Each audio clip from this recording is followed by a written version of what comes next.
mendoj që shumë e rëndësishme kjo çështja që ngre, sepse ne jemi një shoqëri fatkeqësisht që askujt nuk i bën përshtypje ose i bën shumë pak përshtypje fakti që elita artistike, sportive, personazhe publike pa gjë të keqe marrin anën e një dikujt që është zyrtarisht i akuzuar për korrupsion nga SPAK-u. Dhe askujt nuk i bën përshtypje ose nuk i bën mjaftueshëm. Dhe ky është një problem shumë i madh. Jam totalisht dakord dhe mbet qefi që e keni ngritur si çështje dhe shqyqy që doli dikush që ta ngre si çështje, se ne politikanë akuzojnë që bëhemi moralist në lidhje me këtë. Po kjo është absolutisht e rëndësishme, sepse është problem shumë i madh për shoqërinë, sepse këta në një farë mënyre justifikojnë vjedhjen, justifikojnë moralisht ata që akuzojnë që kanë vjedhur. Mua më ndodh shpesh në shumë debate, ku kemi qenë edhe bashkë, ku kam folur për korrupsionin, kam folur për raste konkrete dhe kam debatuar me gazetar, me analist, që pa gjë të keqe mbronin të korruptuarit. Dhe për çështje që ishte e qartë që kishin abuzuar.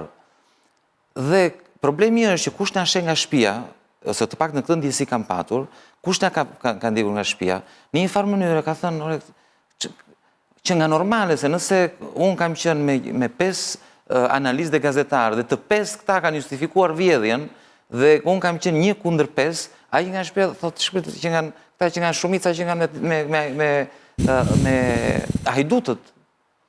Dhe në një farë mënyrë edhe mbyll, në një farë mënyrë, ne pratikisht i themi do ta kemi këtë si konkluzion, ti do flasësh publik, korrupsioni këtu është. Që ta gjejmë gjëra konkrete, shiko të flasim konkret. Se dalin personazhe të famshme me reputacion, në mbrojtje të korrupsionit. Nuk e di sa për ju e dini, po në Itali për shembull ka ndodhur një rast ku Ferragni vitin e kaluar pas një skandal sepse ishte përfshirë në një kishin përdorur emrin e një vezëve të pashkve që do të përfitonin fonde një spital për të ndihmuar fëmijët dhe fondet kishin shkuar në fakt.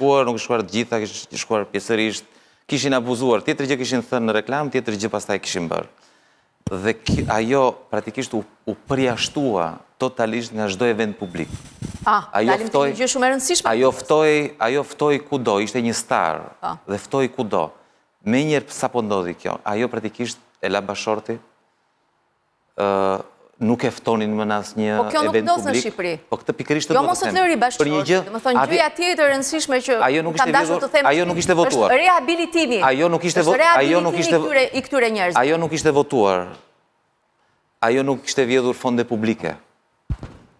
Për mos folur për masat e vjedhjes. Nuk ishte ngritur një skem kriminale ku kishte përfshirë si përmarrës, politikanë të tjerë, nuk ishte gjithë qeverin nga pas. Dhe prap, ajo pratikisht është akoma vuan pasojat e atij skandali. Në Shqipëri ndodh një gjë e tillë si kjo e Veliajt, ku janë vjedhur miliona euro. Janë përdorur këto miliona euro në mënyrat më skandaloze për opinionin publik të mundshme, për luks, për udhëtime, për fluturime charter. Dhe del elita artistike në thonjza, se vetëm elit nuk mund ta quajmë, dhe del në mbrojtje të një pushtetari të korruptuar, të akuzuar për korrupsion. Kjo është fatkeqësia. Dhe themi atë që është, unë nuk e di në një vend tjetër. Kjo është gjë e rëndësishme që thotë zoti Sheaj, sepse një njeri me talent të veçantë për të korruptuar çdo qenie me dy këmbë i bie në këtë rast. Kjo ishte të agroni është. Po talent është. Kjo anë është talent i madh. Dhe nga ajo që kemi parë... Ne nuk vojmë nga talentet tilla, këtu ka talente pa fund, themi atë që është. Fondet për të mbështetur artin dhe kulturën në Tiranë dhe në Shqipëri nuk janë vetëm publike, patjetër janë dhe private, sponsorizime dhe një mënyrë tjetër që kanë artistët është edhe gjetja e financimeve përmes shitjes së biletave për ekspozita, koncerte ose çfarë mund të kenë ata. Dhe ajo që del te ky hetim është që dhe buxheti privatëve që shkon për sponsorizime në fakt është i kapur dhe ai, sepse nuk shkon për artistët të vërtet, por shkon për bashkëshorten e kryetarit të Bashkisë së Tiranës. ose për enturazhin dhe artistët që urrim pas atyre. Mua tani më dërgoi një mesazh që më thot lexoje aktori i njohur Florian Binaj, i cili flet, i cili thot që Altin Basha, i cili ka qenë producent i Portokallis, ka marrë firmën e aktorëve të cilët të Portokallis që pranonin që të ishin pro shëmbjes së teatrit kombëtar. Pra janë bërë, ka dalë. Dhe shkeljet që kanë bërë ata si çift që ishin konformist dhe përfitimet që kanë bërë nga qeveria, unë i njoh shumë mirë, thot Flori, dhe jam i gatshëm edhe t'i tregoj. Pra, lëpirja e artistëve, me nder bëth lëpirja e artistëve në këtë rast, dhe dashuria e tyre publike për kryetarën e Bashkisë ka qenë në fakt një shërbim i paguar me paratë e taksave tona. Dhe ndërkohë, Elsa, me që ne jemi për e të parë, do jemi dhe erë tjetër bashkë sigurisht, çfarë është jeta kulturore sot në Shqipëri? Çfarë opsionesh ka si shqiptar, apo një turist që hyn këtu, kur vjen këto paratë e hedhura nga bashkia, por dhe nga institucionet të tjera, ka patur ndonjë rezultat për nxitjen dhe zhvillimin e skenës vërtet kulturore, apo një lloj si ti kishim edhe në plera. Janë marrë dhe janë edhe, është bërë qokë si kur janë edhe në plera.